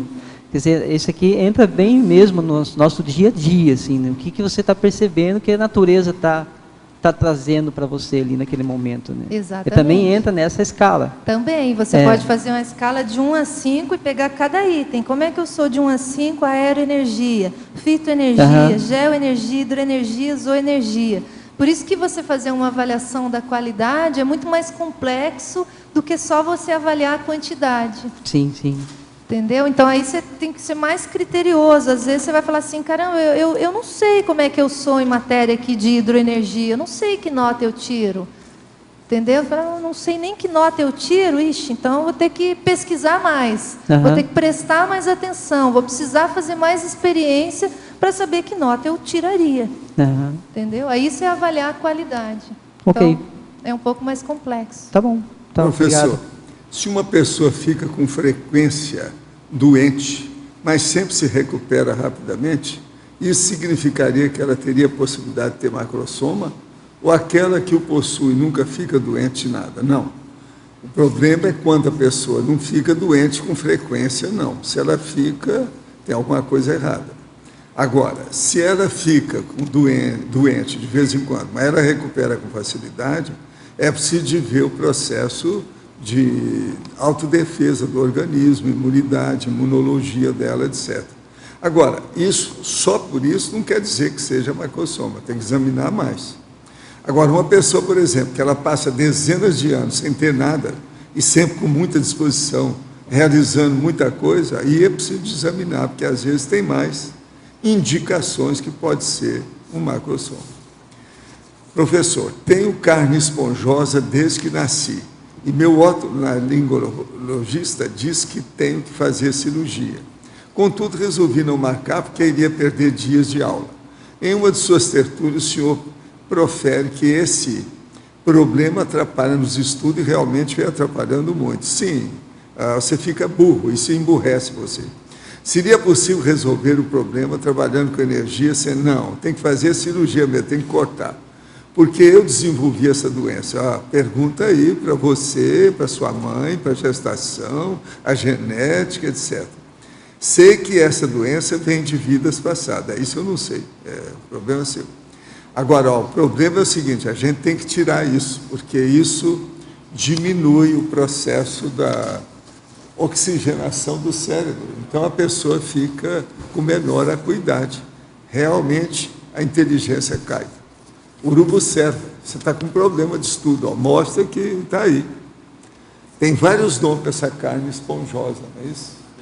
Adenoide é que é o nome clássico. Isso deve ser tirado o mais depressa possível. Outra coisa, na sua idade, os seus parentes, principalmente seus responsáveis, não viram isso. Isso já devia ter sido feito há muito tempo. Você está atrasado. Agora, não fica com medo de bisturi, não. Hoje em dia, a medicina não dói nada. Isso é bobagem. Vai em frente. Outra coisa, seja homem. Onde é que estão as suas testosteronas? Como é que é isso? Se dá um jeito. Daiane, aqui na página 15, em numerologia, a penúltima linha, o item a priorização do repertório parafenomênico. Qual seria esse repertório parafenomênico que você utiliza? Então, isso aí é quando a pessoa faz o seu inventário ali de parafenômenos que ela já vivenciou, e aí ela chega ali à conclusão do número de fenômenos que já teve.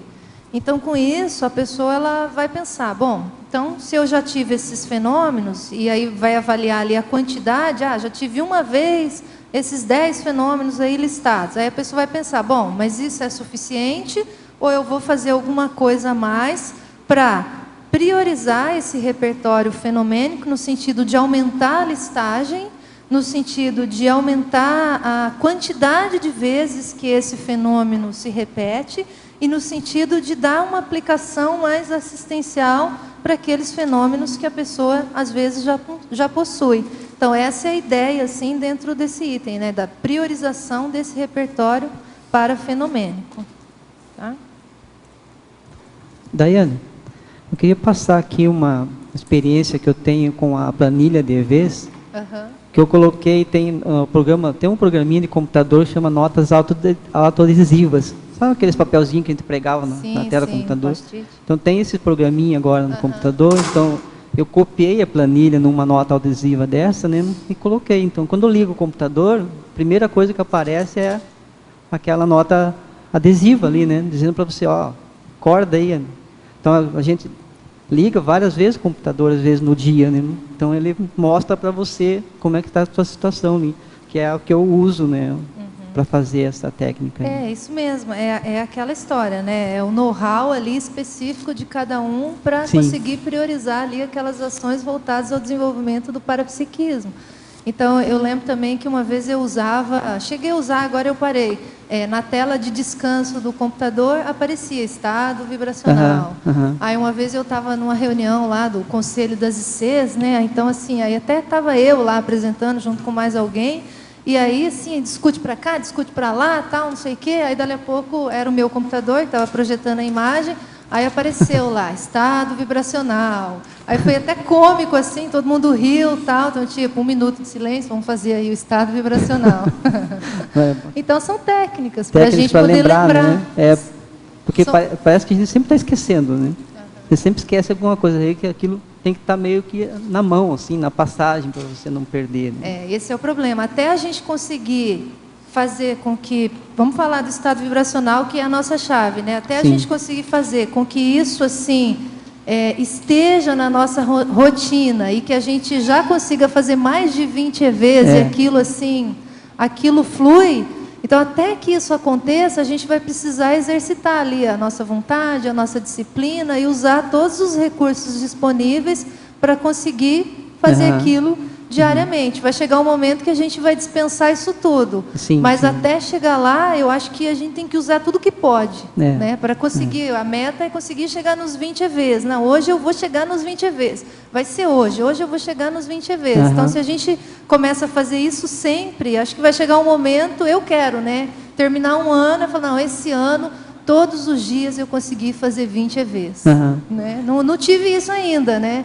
Mas existe a meta. Então, se pelo menos já existe a meta, então você já sabe para onde você vai, né? O que é que você quer. Então, isso que eu vejo de positivo.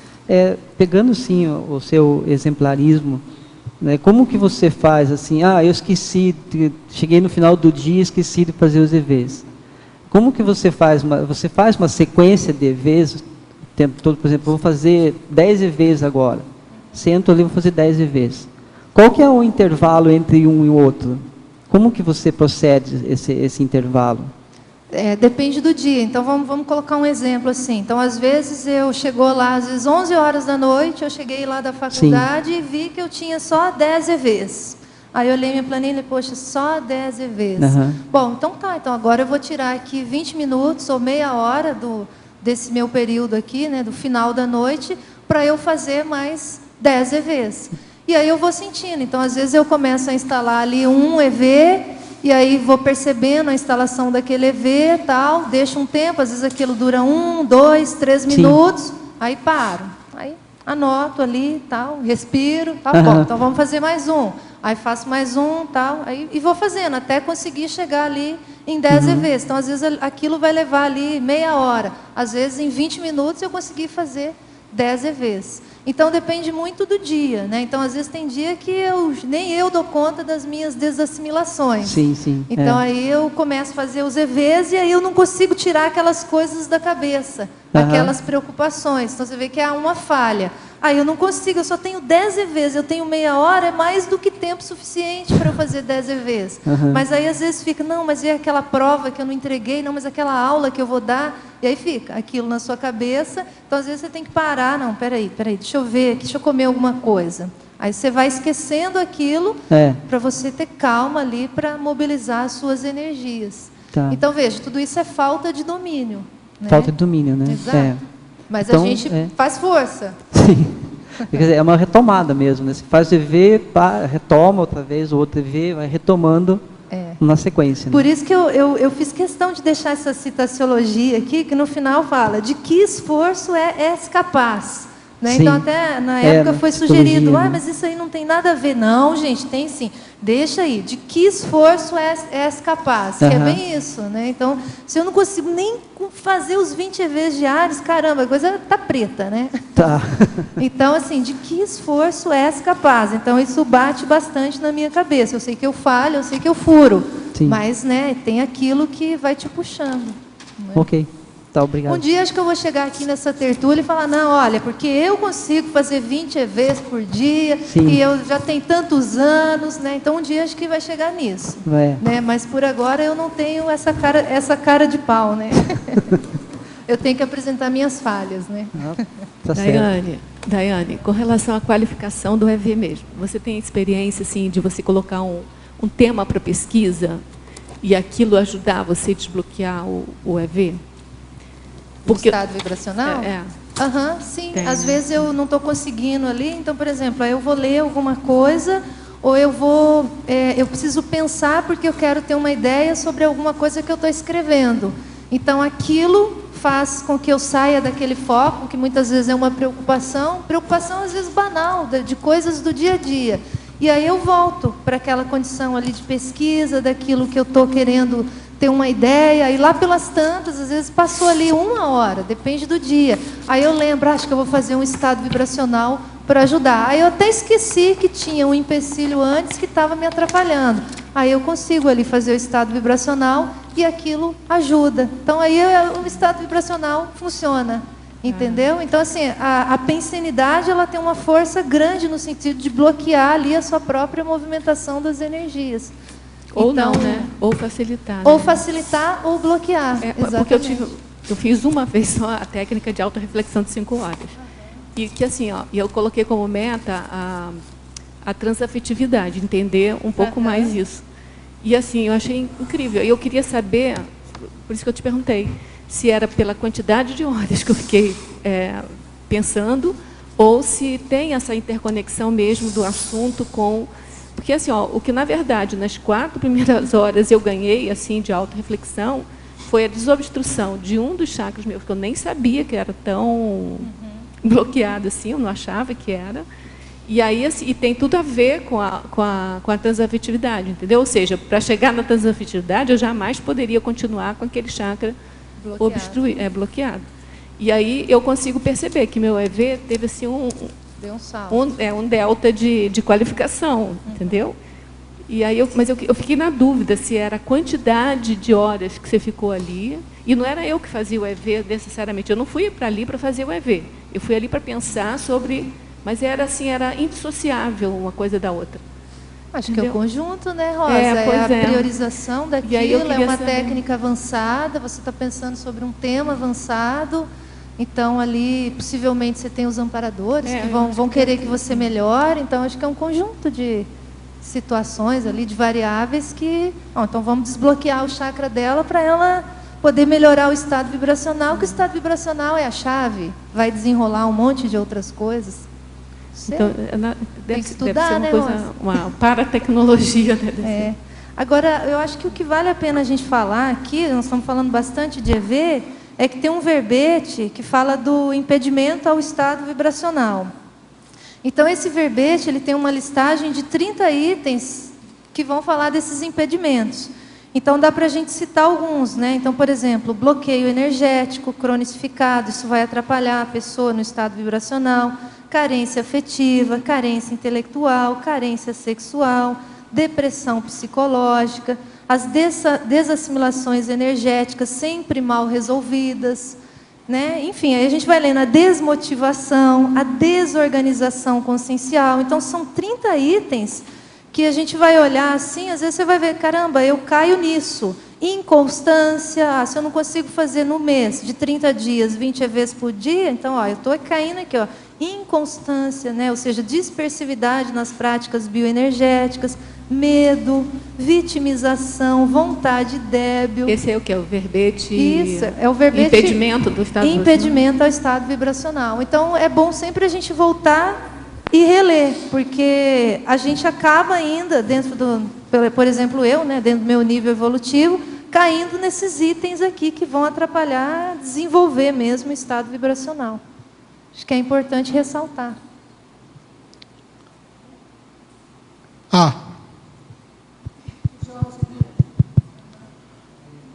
Daiane. Pode falar. Só para te informar, teve um período da minha vida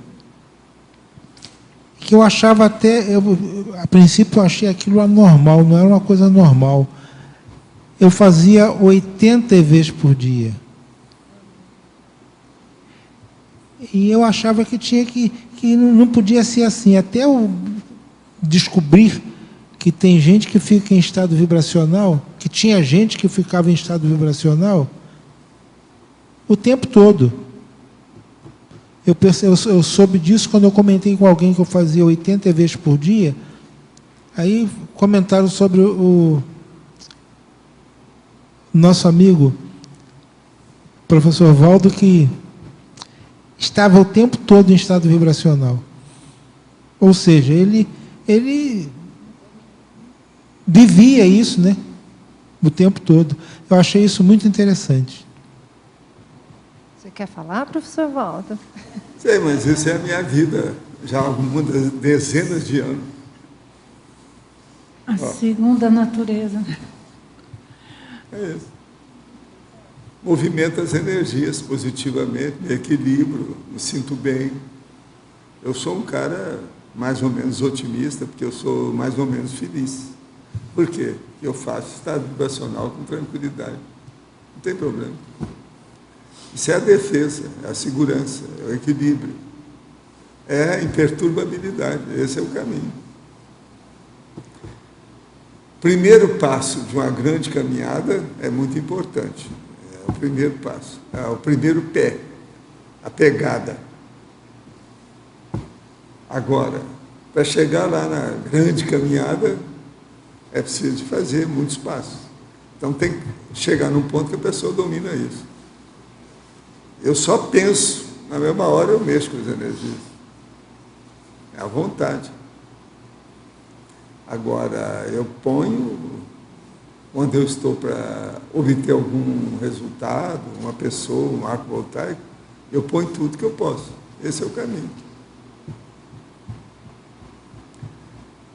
Eu já mostrei isso aí. Agora, mostrar a meia materialização, que é a coisa mais difícil que tem, que eu estava falando aí de manhã. Entendeu? Mostrar a energia do estado vibracional, mostrar o parabanho que você recebe, que é o estado vibracional feito por outro. Isso tudo é fácil. Agora, já a meia materialização é mais difícil. Por isso que eu comecei a falar, para ver se vocês entendem, que agora já tem muita gente aí que já consegue fazer o estado vibracional numa boa. Então, o próximo passo agora é caminhar para a ectoplasmia de, vamos dizer, de profissional. Esse é o caminho. Vamos ver, vamos trabalhar. Tudo é energia. Aqui o ambiente é muito favorável para isso. Aqui nos laboratórios, no acoplamentário, nas dinâmicas do parapsiquismo, são bons lugares. Nós temos muitos lugares hoje favoráveis. Uma outra coisa também, você quer ver o que é energia? Vai lá no vai lá no chakra, aquele lá que tem, que é. Mas tem também, logo acima, tem a parte da parte do Fitolab, para você sentir as energias da natureza. Agora, se não tiver problema, chega aí na porta de casa. A porta de casa já permite isso. Onde está lá aquele moinho assim? Chega lá que você vai sentir as energias. O processo todo é começar a ver a natureza agora para ampliar a manifestação da energia. Vocês já estão sabendo, o estado vibracional parece que é uma coisa que pegou. Dentre as muitas que eu já falei, essa aí é uma das únicas que pegaram. Né? Então, vamos ver agora o próximo passo. Não é esse? Eu estou falando umas bem avançadinhas para quem quer. Autotransatividade, autoimperturbabilidade. Entende? Essas aí já são para quem não precisa mais, quem já está dominando bem o estado vibracional. Vamos ver. Agora, às vezes, me dá vontade também de trazer umas pessoas, por exemplo, igual a Rose, aquela que é dietista, e igual aquele nosso amigo que faz exercício também lá, por exemplo, o Eliel. Então, a Rose e o Eliel. E trazer a dupla e deixar aqui na frente. Olha, gente, está aqui. Quem é que precisa desses dois? Quem é que não está fazendo aí uma boa dieta? Quem é que não está fazendo um bom exercício? Eu acho que isso também precisava. Eu acho que algumas coisas minhas precisavam mesmo de consertar isso, para depois poder entender o que eu falo. Então, eu acho que precisava aí de dietista e de personal trainer. Acho que um dia o cara juntar esses caras aí, uma porção deles, uma meia dúzia, e deixar aqui na frente. Quem é que quer aí? Levanta a mão. Quem é que precisa de consulta? Que eles vão dar a consulta para vocês. Eu acho que é uma necessidade. Porque o processo é difícil. Se há problema de excesso na vida da pessoa, ela tem dificuldade de pensar com limpidez. O pensamento fica difícil. Então, se essa pessoa não tem limpidez para pensionizar, ela vai ter dificuldade de entender o que eu estou falando quando a gente começa a falar essas coisas avançadinhas aqui. Hoje eu estava pensando, talvez é o caso. Teve um dia desse que eu olhei a tertúlia e vi assim, e comparei, tinha mais ou menos 25 pessoas com excesso de peso. Eu não chamei a atenção de ninguém. Mas isso já é um problema. Se tem excesso de peso aqui embaixo, falta energia aqui em cima, tem problema. Entende? Vamos ver se um dia a gente faz isso aí. Trazer a dietista e o personal trainer. Acho que muita gente aqui precisa disso. Agora, estive pensando talvez de fazer a escola de emagrecimento. Fazer aqui perto. O que vocês acham? Escola de emagrecimento. Um negócio assim, bem na cara de todo mundo, para chamar a atenção. Talvez fosse bom. Escuta, nós esperamos, então, mais uns 200 verbetes da sua parte, que você é ótimo. Abre o jogo, o povo gosta de perguntar. Você viu tanto de perguntas, sempre assim. Os nossos comerciais. Obrigado. Hoje tivemos 41 assinaturas no livro de presença, 27 perguntas presenciais e 12 perguntas online. Não temos recado. Para amanhã teremos o verbete impossibilidade de omnicomprazimento. A especialidade é conviviologia. A autoria da professora Ana Luísa Rezende. Obrigado pela sua presença e até amanhã.